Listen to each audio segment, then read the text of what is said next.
Hello and welcome to Mad About Sports. Today we are back again to be talking, and today we're going to be talking about women's IPL. It is now going to be called the Women's Premier League. BCCI have officially named the IPL as Women's Premier League.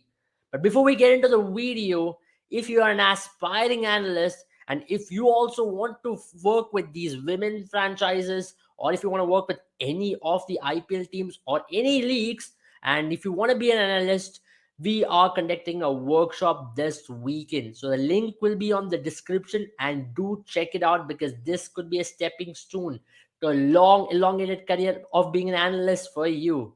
Now let's get into the video.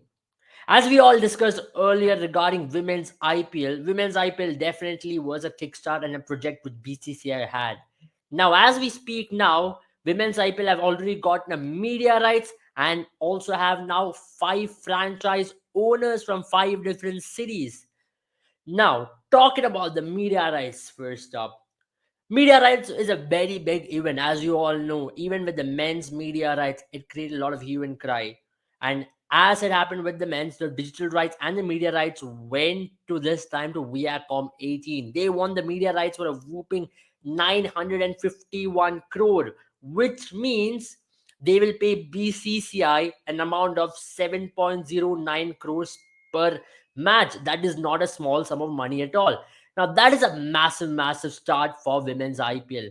Now, is that all about women's IPL? Now, when we talk about media rights in itself, it is what is going to give franchise the money to buy. The large chunk of the media rights will also go into franchises' pocket when it comes to buying players in the auction as well. Now, that is a massive step in itself. Now, talking about franchises, it was the most anticipated time for all the fan bases. We all knew a lot of IPL franchises will be interested. As a lot of people did expect Chennai Super Kings also to come out, Chennai Super Kings did pull out in the last moment, being a strategic call. They gave a reason as to they already have franchises in other leagues, so they didn't want to really now delve into women's IPL as well. But there is still time for women's IPL to expand, and you can expect teams like Chennai Super Kings coming in. Now, who are the main bidders and who are the people who were interested initially? Of course, the Glazers group were interested in it. Glazers group were very much interested in the men's IPL franchise back when Lucknow Super Giants and Gujarat Titans were entering into the men's IPL last edition. And similarly, Glazers group were also interested in the Manchester United owned groups were very, very interested in making a mark in the women's IPL. Haldiram's, a very popular and familiar food brand, was also interested in it because they knew they could earn a lot of revenue in it.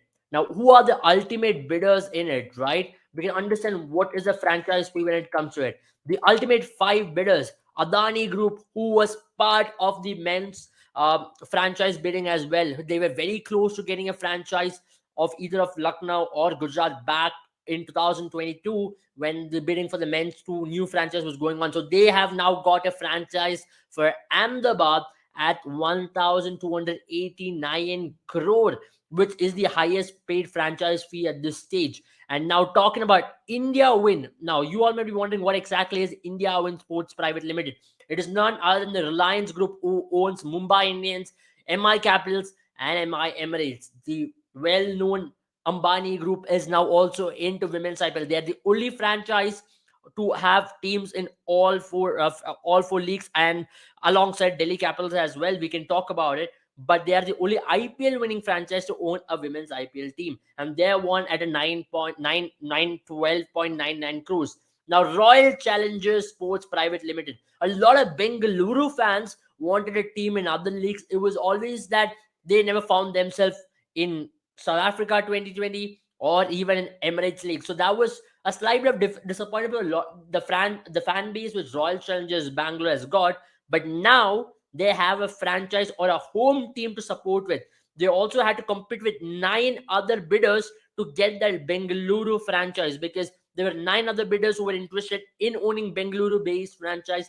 Now that Royal Challengers Bangalore has got the rights, has got the franchise officially, they will be having a women's team for RCB. Now, who is JSW GMR Cricket Private Limited? They won the Delhi franchise as they already own the Delhi Capitals. They also own the Delhi franchise for the women's Premier League now at a whooping 810 CR.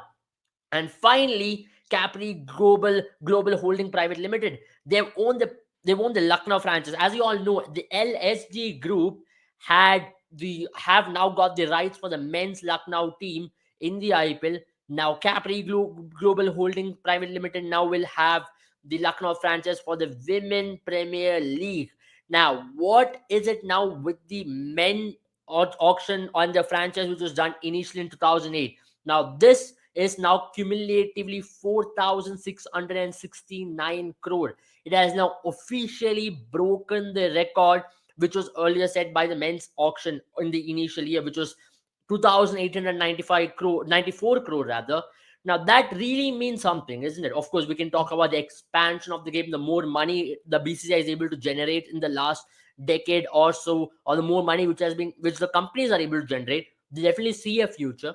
This also says there is a lot of interest among teams, and they see their valuation to grow two folds or maybe even 10 folds in the coming 20 to 10 years, which is quite a possibility. Now, you already know all women players across the world already have shown their interest in participating for the Women Premier League now, which will be played in March and April. Now, that also means one factor, right? How is it going to grow and how is it going to really capture the audience? Now, we already saw with the women's T20 championship, which they used to have in between the IPL window, created a lot of hue and cry, which created a lot of people to come and watch the sport. This certainly means one thing: there's interest for sport, and we already have seen that with the World Cup success for Team India in 2017. That women and young people and also men are extremely connected to women's IPL and women's cricket rather. Now, women's IPL is only going to bring that and mold that even bigger. We already saw that the 100 and with the Big Bash League in Australia, whenever Indian players have played, it has already generated a lot of revenue. It has already generated a lot of viewership from India. Now that's going to expand even more with franchises being from India, the city loyal fan bases for teams like RCB, Mumbai Indians, and Delhi Capitals, which also means their fans can look forward to watching their women play in that particular franchise and expect them and cheer for them in the same way as they cheer for the men's team in the IPL as well.